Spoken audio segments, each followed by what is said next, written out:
Kisah nyata ini tentang penganiayaan seorang kaisar yang berhati iblis, yang sangat kejam dan sangat mengerikan terhadap orang Kristen.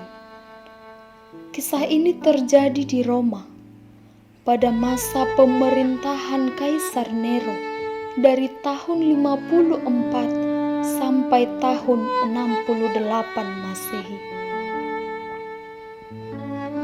Nero memerintah di Roma selama 15 tahun. Dan disitulah terjadi penyiksaan yang sangat mengerikan. Kekejaman Kaisar Nero terjadi ketika ia membakar Roma, ibu kota Romawi. Tetapi ia menuduh orang Kristenlah yang melakukan itu. Padahal sebenarnya hal itu merupakan politik dari Nero, bahwa sebenarnya Kaisar Nero lah yang membakar Roma. Kaisar Nero sangat membenci orang Kristen, dan ia menganiaya orang Kristen yang mengikut Yesus. Penganiayaan yang kejam ini menyebar di seluruh kekaisaran Roma yang percaya dan mengikut Yesus. Tetapi hal itu semakin membuat orang Kristen percaya, sehingga mereka disebut dengan mati martir. Kaisar Roma membenci orang Kristen, sehingga mereka ditangkap, dibunuh, dan bahkan dibakar. Korbannya adalah Petrus, Simon, orang Kristen lainnya yang mengakui Yesus di dalam hidupnya. Ketika itu, Petrus meminta agar dirinya disalibkan dengan terbalik, dengan posisi kepala di bawah dan kaki di atas. Sedangkan Paulus disiksa dan dipenggal kepalanya hingga ia mati. Pada waktu itu, penyebaran Injil sangat pesat, sehingga pengikut Kristus bertambah banyak. Mereka beribadah di gua-gua untuk menghindari pengawasan dari tentara Romawi, karena mereka tidak diperbolehkan melakukan peribadahan mereka.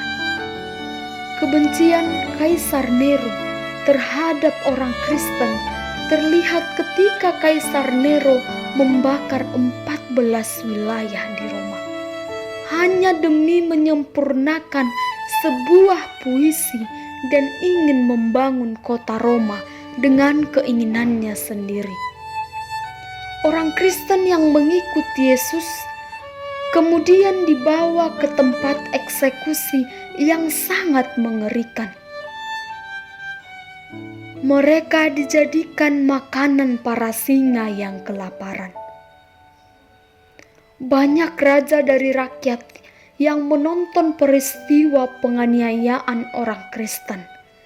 Mereka menjadi tontonan peristiwa yang sangat mengerikan.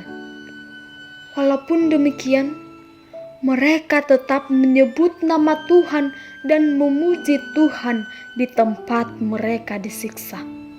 Bahkan, kekejaman Kaisar Nero tidak memandang usia. Ia tetap membiarkan anak-anak terbunuh dimakan oleh singa. Ada yang dibakar hidup-hidup sebagai bahan bakaran untuk obor. Orang yang mengikut Yesus rela mati dan disiksa, tetapi mereka tetap membuktikan iman kepercayaan mereka. Dalam penganiayaan yang terjadi kepada orang Kristen membuat mereka berdoa dan bernyanyi memuji Tuhan. Seperti firman Tuhan yang tertulis di Matius 24 ayat 9. Pada waktu itu, kamu akan diserahkan supaya disiksa, dan kamu akan dibunuh dan akan dibenci semua bangsa oleh karena namamu. Dalam Filipi pasal 1 ayat 21. Karena bagiku hidup adalah Kristus dan mati adalah keuntungan. Dalam melihat kisah ini, semakin banyaklah orang yang percaya di Roma. Kemudian dalam Markus 16 ayat 15, lalu ia berkata kepada mereka, "Pergilah ke seluruh dunia, beritakanlah Injil kepada segala makhluk, dan mengikut Yesus selama-lamanya." Lukas 9 ayat 23, katanya kepada mereka semua, "Setiap orang yang mau mengikut aku, ia harus menyangkal dirinya, memikul salibnya setiap hari mengikut aku."